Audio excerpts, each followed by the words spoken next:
And I want to thank all the women who support me. I have wonderful support systems from women of all types who seem dedicated to the notion that Terence McKenna can always be improved. I'm extremely grateful for that. The frontiers are enormous in that dimension. Okay. What I want to talk about tonight is the notion or the idea of psychedelic society.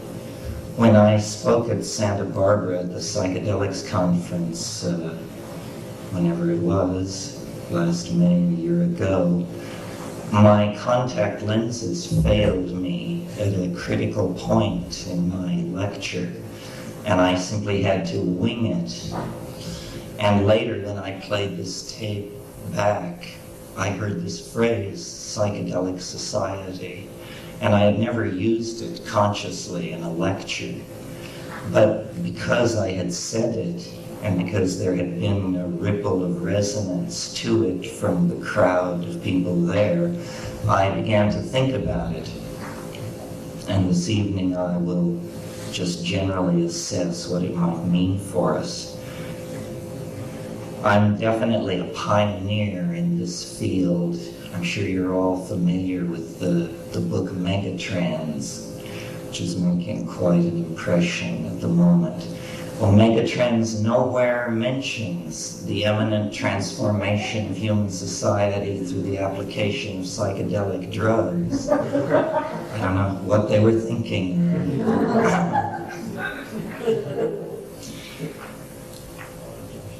What I think a psychedelic society, what that notion means or implies to me in terms of ideology, is the idea of creating a society which always lives in the light of the mystery of being. In other words, that solutions should be displaced from the central role that they have had in social organization.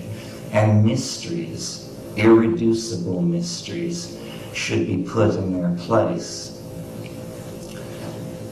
The British enzymologist J.D.S. Haldane in the 1920s in an essay said, "The universe may not only be stranger than we suppose, it may be stranger than we can suppose." And I suggest to you that as we look back over human history, every pinnacle of civilization, whether it be Mayan or Greco-Roman or Sung dynasty, has believed that it was in possession of an accurate description of the cosmos and of man's relationship to it. This seems to go along with the full flowering of a civilization. But from the point of view of our present civilization, we regard all those conceptions as, at worst, quaint, at best, half right, and congratulate ourselves that our civilization, at last, has its finger on the real description of what is going on.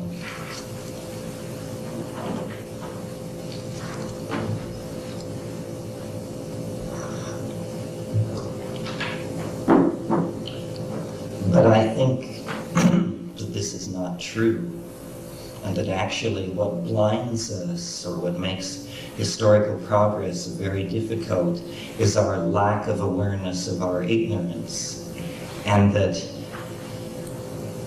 beliefs should be put aside, and that a psychedelic society would abandon belief systems for direct experience. And this is, I think, much of the problem of the modern dilemma, is that direct experience has been discounted, and in its place all kinds of belief systems have been erected.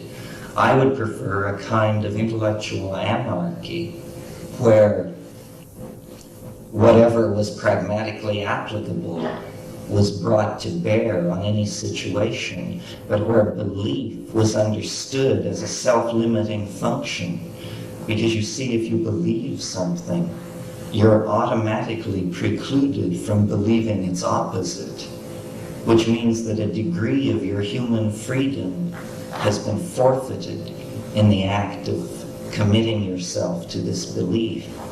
And I maintain that it's pointless to have beliefs, in a sense, because the universe really is stranger than we suppose.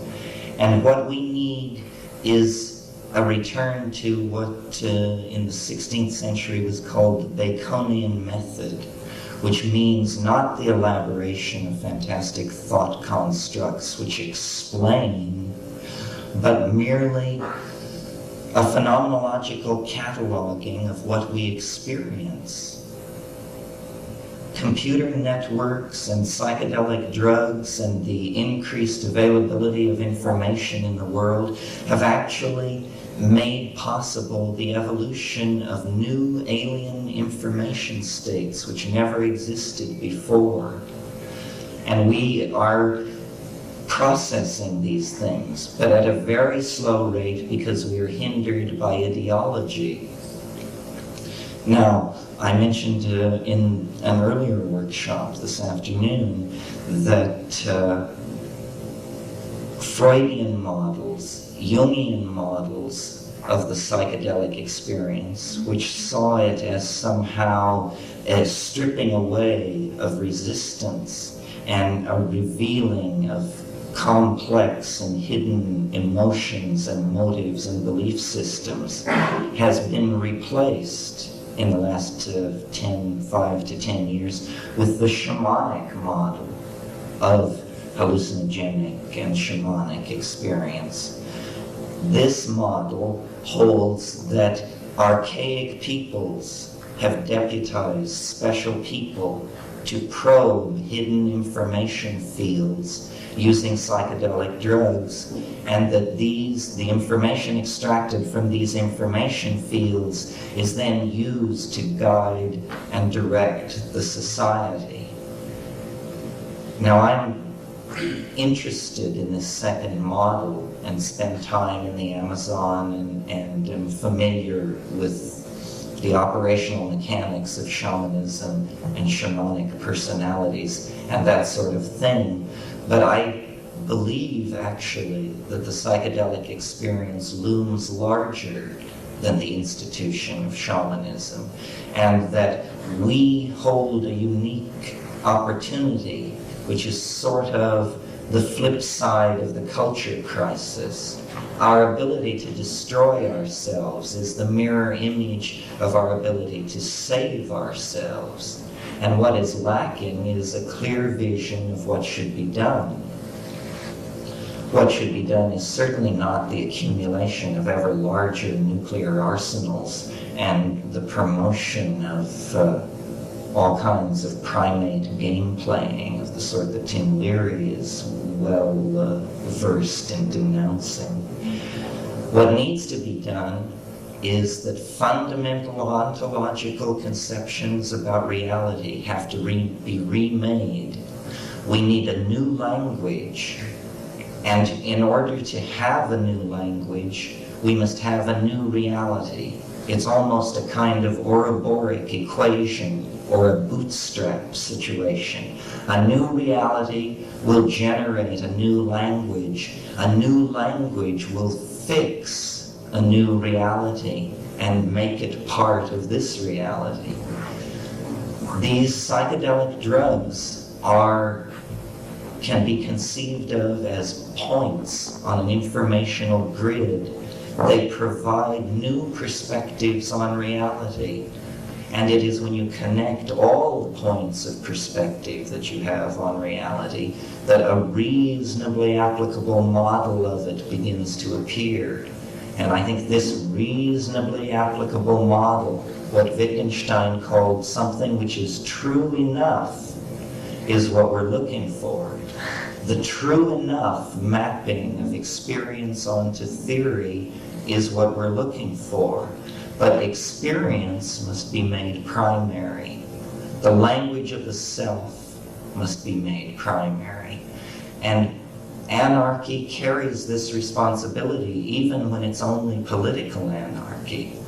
What I'm advocating is that we each take responsibility for the cultural transformation by realizing that it is not something which will be disseminated from the top down. It is something which each of us can contribute to by attempting to live as far into the future as possible.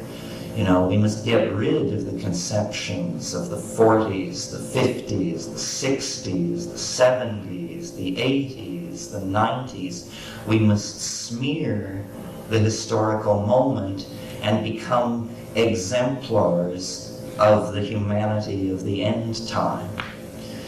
And those of you who attended my lecture this afternoon about time know that I believe that liberation, or let's even say decency, as a human quality, is an actual resonance and anticipation of this future perfected state of humanity. And we can will the perfect future into being by becoming microcosms of the perfect future, and no longer casting blame outward on institutions or hierarchies of responsibility and control, but by realizing that the opportunity is here, the responsibility is here, and the two may never be congruent again, and the salvation of your immortal soul may depend on what you do with the opportunity. Amen. So what do you do with the opportunity? What does it mean to say in operational terms, live as far into the future as you can live? It means taking a position vis-a-vis this emergent hyperdimensional reality. It does not necessarily mean becoming a psychedelic drug user yourself, but it means admitting to yourself the possibility. And if you feel the heroic potential within yourself to be one of the experiencers, one of the pioneers, then you know what to do. If, on the other hand, you fear to be lost in the abyss, you fear what William Blake called falling into eternal death, falling from the spiral of being, which connects one reincarnation to another, and falling into the realm of eternal death, then you orient yourself towards the psychedelic experience, towards the psychedelic phenomenon as a source of information. A mirror image of the psychedelic experience in hardware are computer networks. Computer networks, paradoxically enough, are a deeply feminizing influence on society, where in hardware, the unconscious is actually being created. It's as though we took the Platonic bon mot about how if God did not exist, man would invent him, and say, if the unconscious does not exist, humanity will invent it in the form of these vast networks able to transfer and transform information. This is, in fact, what we're caught up in, is a transforming of information. We have not physically changed in the last 40,000 years. The human type was established at the end of the last glaciation. But change, which was previously operable in the biological realm, is now operable in the realm of culture. And we are shedding cultural adumbrations of our vision of the unitary mystery at a faster and faster rate as we try to accommodate ourselves and mirror ourselves to the mystery which lies ahead of us in time and which is throwing this vast shadow of fatedness back over the entire experience of human history for everyone who has lived in it. And previous to our own era, the only control language which could be applied to this thing, which was bringing people together and causing birth and death and tearing down and erecting civilizations, was God. And it was imagined as a self-conscious force that was leaning into the world like a cat into a fishbowl and making things happen. Now we have a different notion, a notion of a vector system where forces over a large area are oriented toward a very small space. And this is what history is. It's an inrushing toward what the Buddhists call the realm of the densely packed, a transformational realm where the opposites are unified. And the way I characterize this union of opposites is to say it is that realm where the body is finally interiorized, the mind is finally exteriorized. The way I think of the mind is as a fourth dimensional organ of your body. You can't see it because it's in the fourth dimension, but you experience a sectioning of it in the phenomenon of consciousness. But that is only a partial sectioning of it, the way a plane gives a partial picture of a cone when it truncates it. The growth of information systems is only a mirroring in masculine hardware of what already exists in nature as a fact. And it is up to us to hone our intuitions and to become aware of this pre-existent system of communication and wiring so that we can step away from the dualisms which separate us from each other and from the world. We need to realize that there is a gene swarm, not a set of species on the earth, that half the time when you think you're thinking, you're actually listening, and that ideas are remarkably slippery things and are very difficult to trace to their origins, and that we really are one-on-one and all together in a dimension that is not as accessible as you might wish to be congealed, as Reagan's right says. The psychedelics are a red-hot social issue, ethical issue, whatever the term for it is. And it is precisely because they are deconditioning agents. They will cast doubt in you if you're a Hasidic rabbi, a Marxist anthropologist, or an altar boy, because their business is to dissolve belief systems. And they do this very well, and then they leave you with the raw datum of experience. What William James called, in talking of infants, a blooming, buzzing confusion is what they leave you with, the raw datum of experience. And out of that, you reconstruct a world. And you need to understand that it is a dialogue where your decisions, the projection of your grammar onto the intellectual space in front of you, is going to gel into a mode of being. We actually all create our own universe because we are all operating with our own private languages, which are only very crudely translatable into any other person's language. There's even a physical analog to this, which will further reinforce this notion of alienation. It is that your picture of the world impinging on your eyes is made of photons. Photons are tiny wave packets so closely circumscribed energetically that they can be thought of as particles. That means that every single photon which falls on the back of my eye is different from every single photon which falls on the back of any one of your eyes. This means that I am using 100% a different section of the world than any one of you is to get a picture of the world. And yet we are sitting here with the naive assumption that our pictures of the world differ only by our perspective within the space of the room. And we have numerous extremely naive assumptions like this built into our thinking.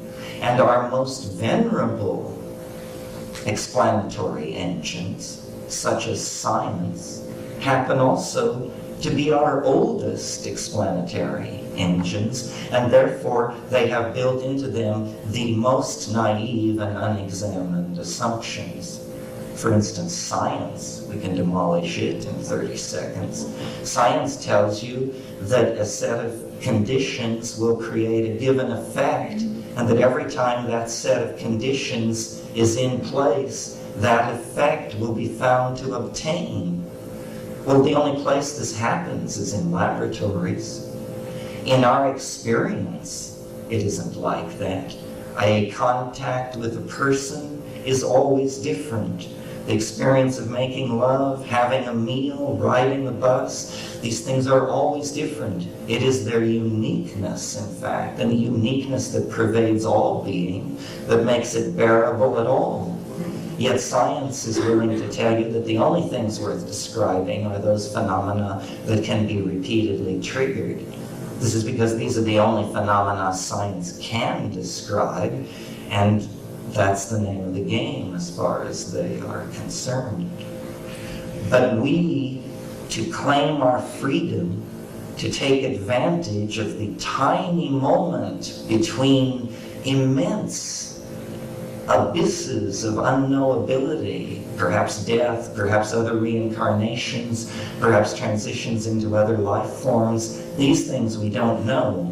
But in the moment of being human, we have a unique opportunity to figure things out. And I have the faith that it is possible sometime, somewhere, to have a conversation. Perhaps no progress would be made until the 9th hour, but to have a conversation in which reality could be literally pulled to pieces, beyond the point of reconstructing.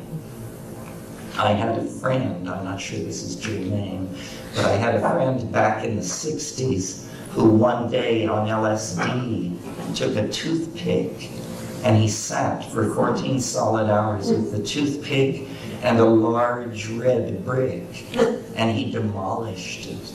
He reduced it to nothing with this toothpick and his fingernail long after the toothpick was gone.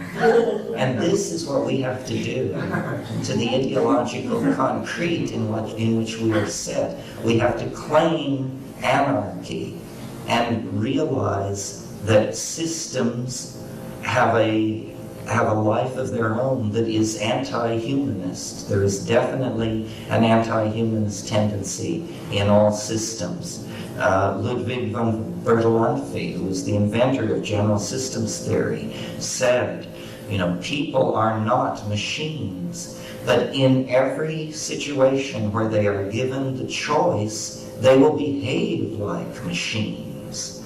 We all fall into patterns. We all then hold those patterns ever more tightly. They cannot be violated, and this happens on the thought level. And we are at the cresting wave of a historical wave of this kind of uptightness that stretches back millennia. And I think that we have now come to the end of this phase. Whether you buy into my own peculiar apocalyptarian transformative vision involving 2012, or whether you just can tell by looking around you that the shit may soon hit the fan, I think we can agree that we have come to some kind of a pass.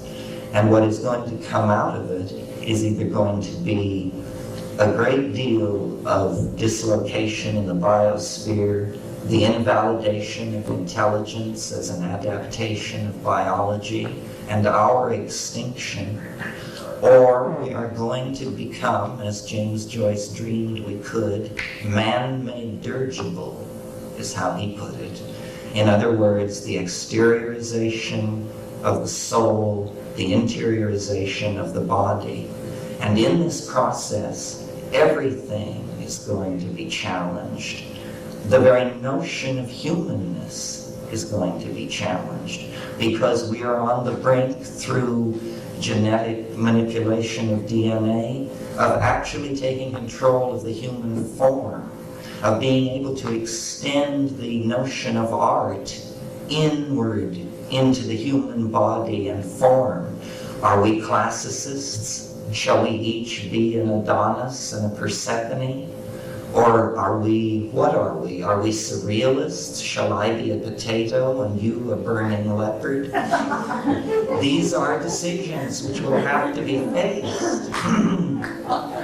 These are the important questions.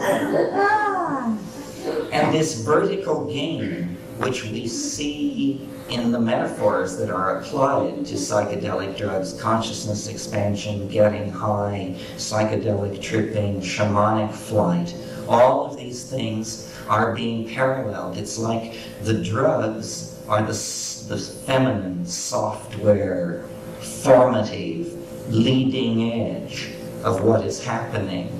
Coming along behind that is the hardware, engineering, masculine mentality that is processing all this stuff into hardware.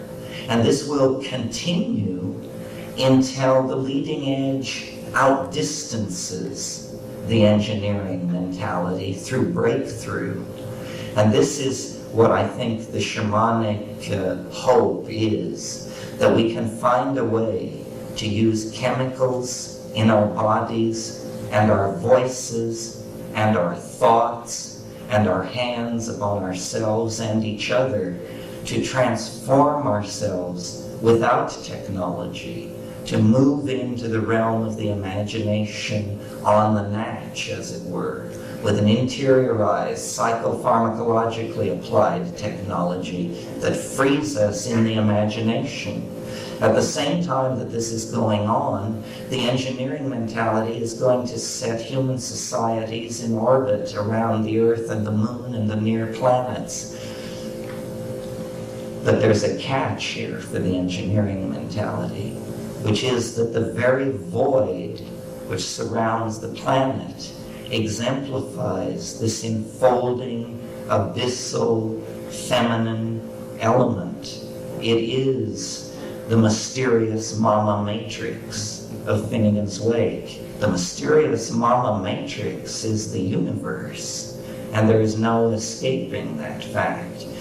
So that I think the engineering mentality, which will seek to change man into his machines, will have to be counterpoised by the psychedelic, earth-oriented, imagination-oriented side of things, which will create then the potential for the spiritual marriage that will be the alchemical perfection of a new form of humanity. And this is not far away. It can't be far away. It must be now and soon.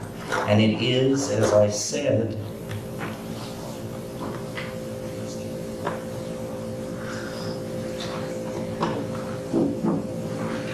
it is a personal responsibility incumbent upon all of us to act. There is definitely an obligation to examine the possibility of action and to think clearly about self and other, language and world, past and future, because too much we have lived in the light of the idea that your ideology will be dictated to you essentially by geography. And if you're born in India, you'll find out that the cosmos is one way. If you're born in Brooklyn, you find out it's another way. What we need to do is transcend these localized grids of fate, which make us what we are but don't want to be, because you claim this higher level of freedom by the simple act of applying attention to being. The experience of being the primacy of experience. This is why I can get along with these people in the Amazon who do these drugs, because though my Spanish is terrible and often theirs is worse because they're Indians, la experiencia, señor. And yes, we understand, we know. And he says, because we're posing usually as scientists of some sort, you're from this or that university, you will return to this laboratory, you show me this paper which has the name of my friend in it because he helped you last year. But I say to you, experience is the thing. And the only thing you can say to that is, we know it is. We must begin to send out ideological visions rather than be the consumers of them. We need to turn off the metaphorical televisions which are hooking us in to the network of cultural assumptions dictated from the Pentagon, Madison Avenue, and what have you. We need instead to turn on our terminals and to begin to interact with like-minded people throughout the world and establish this new intellectual order, which will be then the salvation of mankind, I firmly believe, because it is a collectivity, and people will then feel the interrelatedness of their fates, feel that interrelatedness as a thing which transcends national divisions, ideological divisions, feel the primacy of being part of the human family. And I think that it will not be done without psychedelics because we have drifted so long without them. Surely we are the culture that has gone longest without psychedelics in any cultural situation throughout the world. It's been 2,000 years since the mystery was real at Eleusis. And in that 2,000 years, we have wandered far, far into confusion. But we are the prodigal sons. We can redeem the ideal of shamanism from pre-technological social stasis and actually project it, perfect it, and send it out to the stars. And if we don't do this, everything is lost. There is no standing still. There is only risk and commitment to these millennia-long cultural goals that will restore meaning and direction to our civilization, or we will fritter it away into chaos and destruction and the horrors of the typical future scenario. Thank you.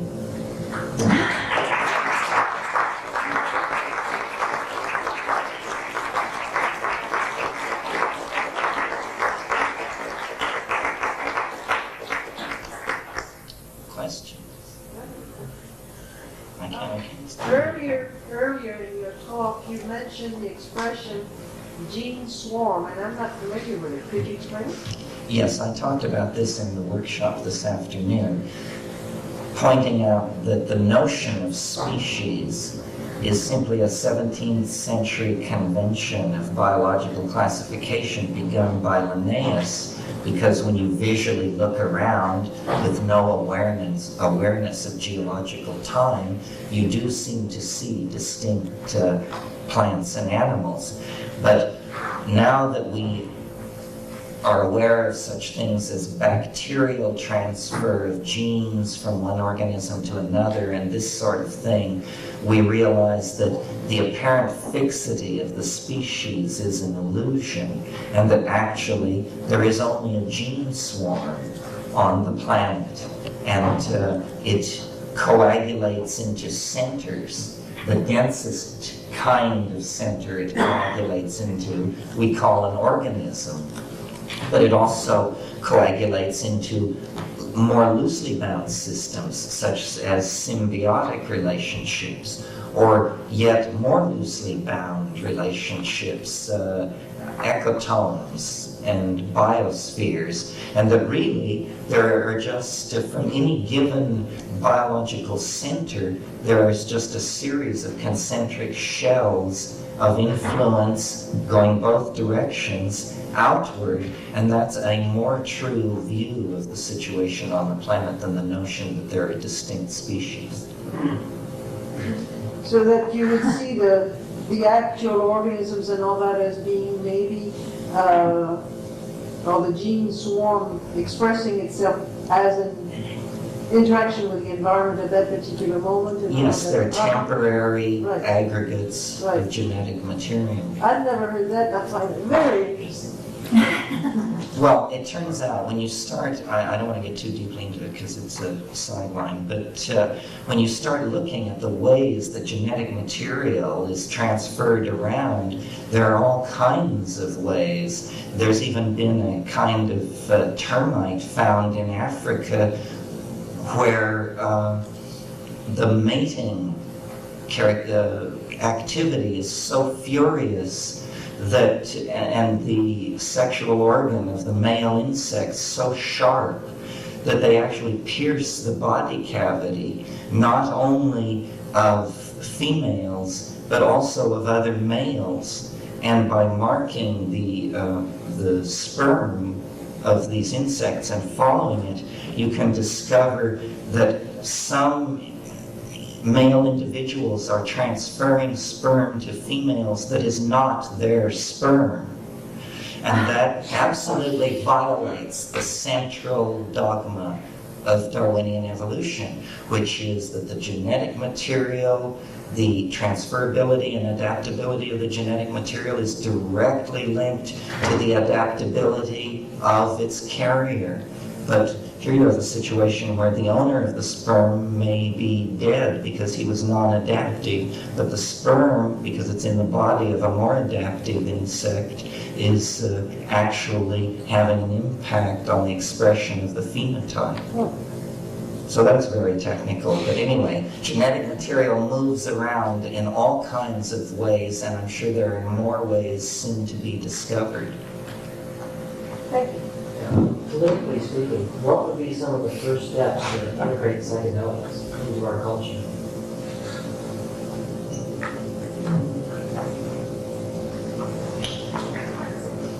Well, harking back to my notion that the responsibility always rests on us, and that you don't want to go out and immediately form a movement to change those guys or that bureau, I think the thing that should be done is people who are involved in psychedelics should live lives of such exemplitude and impeccability that the notion that there was anything shady or wrong or curious about this phenomenon would be ludicrous.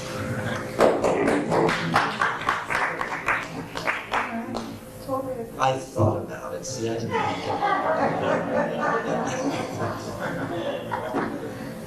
Any other questions?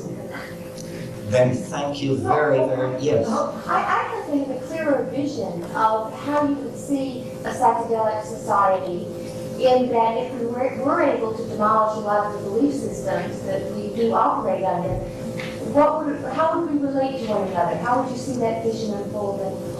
Okay. Well, there was a French sociologist about 15 years ago who had some vogue and then faded. I don't know what his sin was. But his name was Jacques Ellul, and he wrote a book called The Technological Society. And in there he had an axiom.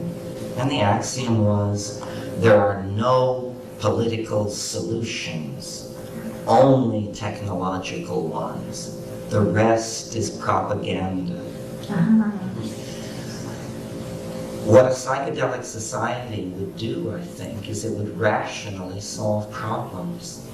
The first thing to notice is that we could pave the streets with gold if we would just eliminate defense spending.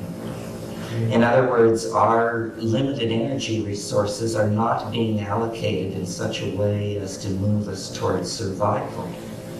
We have to begin to solve our problems using solutions that are present at hand, no matter who they offend.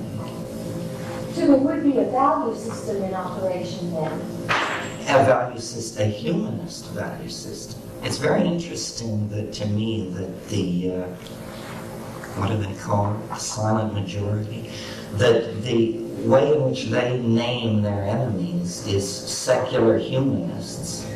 This is the only intelligent thing they ever say. It's the only intelligent phrase in their entire repertoire, but it's fascinating. We are secular humanists. That's precisely what we are.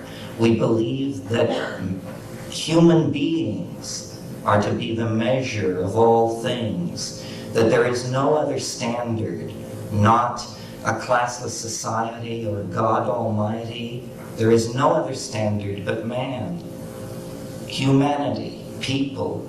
And this is a Renaissance ideal. It was first enunciated by Marcello Ficino in 1510. But we have not acted upon it. We have not up to this time had a secular humanist society. We've had this curious mix of medieval remnants in the religious department, gangster capitalism in the economic department, stasis-seeking Marxism as a counterpoise to that. We have never rationally tried to solve our problems. And we have never rationally tried to solve our problems on a personal level until the advent of, psychology in the modern sense. People never examined the center. They thought of the center as a mirrored bead, and that you didn't ask questions about the self or motive or the relationship of your worldview to a trauma, expectation, class level. All of these things we have become aware of as we have steadily retreated from the illusion of a world deployed in three-dimensional space. And we're only at the beginning of this process. For instance, I mean, I don't say this to knock Esalen. I say it as an example. I think Esalen is definitely the cutting edge of things and has been for some time. But isn't it preposterous that Esalen operates under the laws of the United States, which make taking these drugs illegal? They must do that. They must do that. They have no choice, whatever their private opinions may be. And all institutions are in that bind. There's no such thing as a revolutionary institution. There are only revolutionary people. And this is why this de-emphasis on belief systems and their support systems, which are institutions, seems to me the essence of this psychedelic message. It says, be against method. Don't be enslaved to method. Embrace anarchy. Anarchy has a bad name because in the political arena, it's a weird number. But in philosophy, in science, in love, and in human relations generally, it seems to me it is the most respectable system based on its track record. Any others? Yes. Was there any, is there any truth Jung's point of view that there had been a certain amount preserved between Tübingen University, he tries combining two arguments.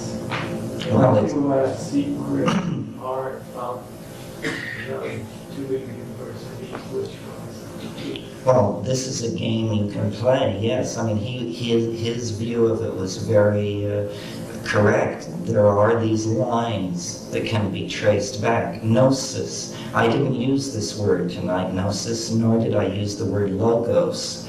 But this notion of an accessible truth, which is self-evidently true when heard, is very close to the notion of the collectivity of the psychedelic society. My idea is that we could change the logos of the mystery religions from a religious mystery into a social reality.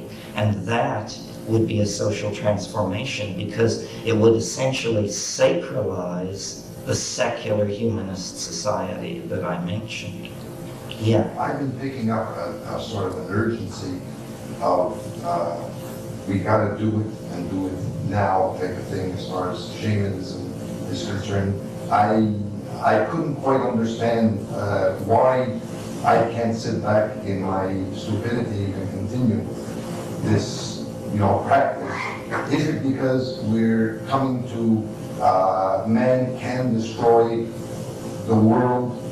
No, it may be related to that. We can't know about that.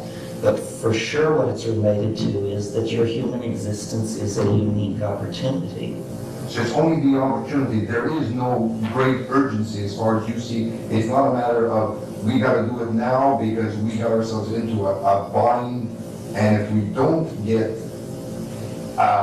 the realization or the knowledge of getting along with If we don't do it, someone else will. That's my faith. But there's only one game in town. And if you want to be part of the adventure of being, you have to get your feet wet. And that means you have to get committed in some way. So if it's not done now, it'll be done in 100 years from now.